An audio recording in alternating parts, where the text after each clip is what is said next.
Hello everyone, my name is Chris Sharma, and today I'll be going over the Colonial Pipeline attack of 2021.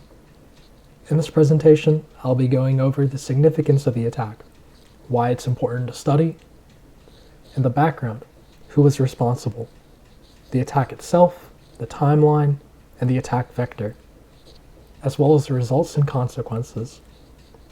And at the end, I'll ask a couple of questions. Alright, so the first thing I want to go over is what makes this attack so important in the first place. And to do that, I need to introduce the concept of critical infrastructure, which can be defined as corporations, government agencies, and nonprofits that are relied on by regions and people. If something labeled critical infrastructure were to face a large-scale attack, it would have repercussions affecting large swaths of the population. Colonial Pipeline is a great example of this, since in the South, they have a 45% control of the oil economy. So, while not a monopoly, if something were to happen to them and oil was unable to flow through the pipeline, many people would be affected and businesses would cease to operate. This raises the question, what's the government's role in protecting critical infrastructure?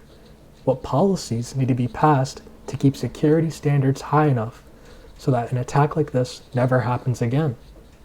The second reason I wanted to talk about this attack is because it encompasses many topics related to computer security, such as VPNs, the underground economy, ransomware, and least privilege. Alright, so before we go into the attack itself, we need to discuss the background. And so we'll go over the two groups that were involved in this attack. And the first group we'll go over is the defender, Colonial Pipeline. Colonial Pipeline is a large oil transportation company owned by 6 other large corporations that determine the day-to-day operations, the regulations, and the policy behind the company. They are a critical infrastructure in the energy sector, and they transport about 3 million barrels a day. They control about 45% of the East Coast fuel supply and are currently the biggest company in the sector. And as we can see through the image, they transport oil from Texas all the way to New Jersey. Moving on to the attacker, we'll be talking about a group called DarkSide, who, while not the official attacker, all traces pretty much lead back to them.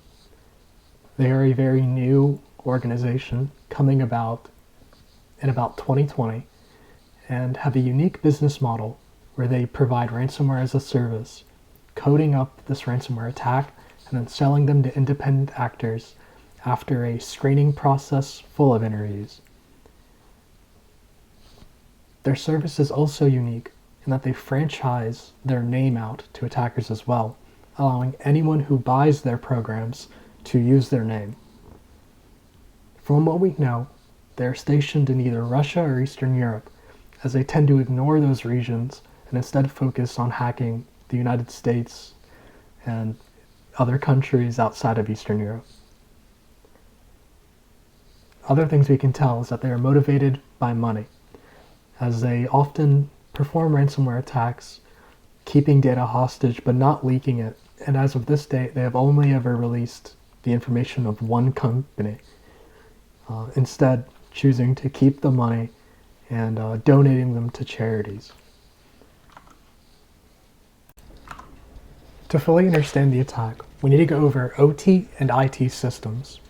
OT stands for operational technology. It is the system that conducts the day-to-day operation of flowing gasoline through the pipeline. Most of the machinery in the OT system is proprietary software, making it difficult for attackers to interfere with the process. IT, on the other hand, stands for information technology. This is the system that has employee data, customer data, and company files, such as business transactions. IT systems often use Linux and Windows, making it much easier to infiltrate and steal data. However, I must stress that a ransomware on one of these systems does not necessarily mean that the other one is compromised. While there is certain overlap between the two, they are still separate. Here's a timeline of events. While we know a decent chunk of what happened, scholars and journalists are still in the dark about certain chunks, and have thus had to theorize about what happened. Prior to April 29th, DarkSide possibly conducted reconnaissance by scanning ports and stalking LinkedIn pages to find an employee who was left and or is leaving. Afterwards, they bought their credentials for this employee on the dark web or installed a keylogger. After gaining the credentials, DarkSide infiltrated the VPN on April 29th.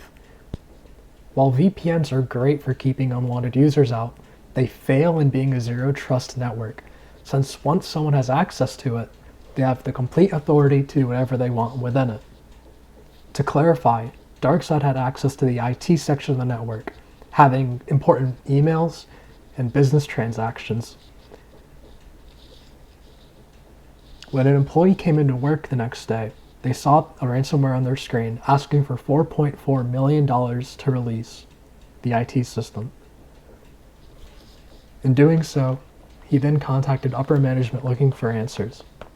Upper management, not knowing the full extent of the attacker's access, decided the best course of action would be to fully suspend the operation of the pipeline as a safety precaution. This has impacted the lives of many people. Just over the course of several days, many gas stations had to close, and the ones that were able to stay open had to skyrocket their prices just to compensate. So on May 12th, the company made the controversial decision to pay the ransom.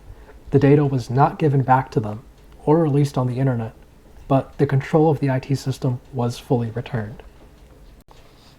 Let's move on to the consequences of the attack.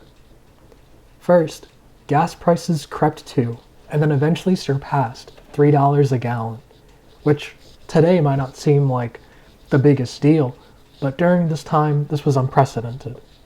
Second, more attackers became incentivized to attack critical infrastructure, since they now believe that these companies will settle any amount of money to resume operations. This move by upper management to pay off the ransom may have set a precedent for the future. Next, 7 airports shut down, and about 63% of gas stations in North Carolina, 40% in Georgia and South Carolina, and 38% in Virginia had to close. About 80% of the people living in this region were affected in some way. The pipeline was shut down till the 12th, which for a small amount of time was still heralded by some as cybersecurity's Pearl Harbor, which may seem over-exaggerated, but once again, at the time, no sort of event had occurred like this one. Now that we've gone over the attack itself, let's try and conduct some analysis. The root cause of this attack stems from an inactive account that was not revoked of its permissions or flagged as being inactive. There are both technical and procedural issues at play. Technical being the use of VPNs within a critical infrastructure, because they do not allow for easy zero-trust/least privilege methodology. Procedural problems being that there were not adequate procedures to catch invasions from unauthorized accounts. So how do we solve this? 2 technical solutions I could come up with were first to implement multi-factor authentication to add another barrier to entry, and a second one being to switch to a zero-trust network alternative to VPNs, such as a ZTNA and a ZPA.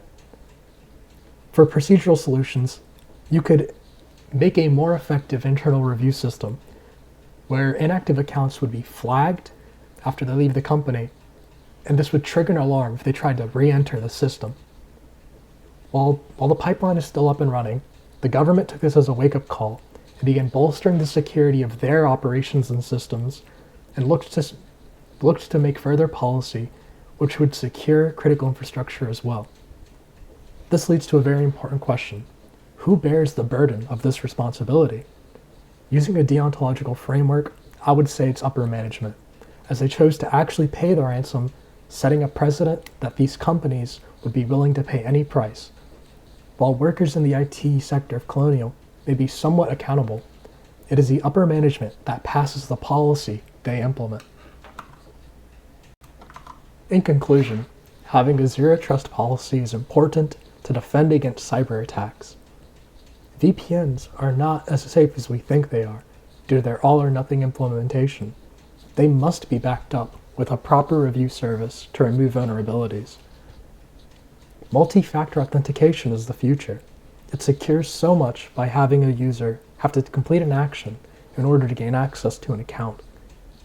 Technology is in so many aspects of everyday life. Almost everything uses networks, computers, software, etc., and they now serve as a backbone to almost every sector in the economy. And finally, don't ever pay ransom. And so I leave you with two questions. First one being, do you believe the Colonial Pipeline Company paying the ransom was the ethical solution to this attack? If so, what framework would you use? Second question being, what solution would you implement to fix the vulnerability in the Colonial Pipeline attack? Thank you for watching this presentation.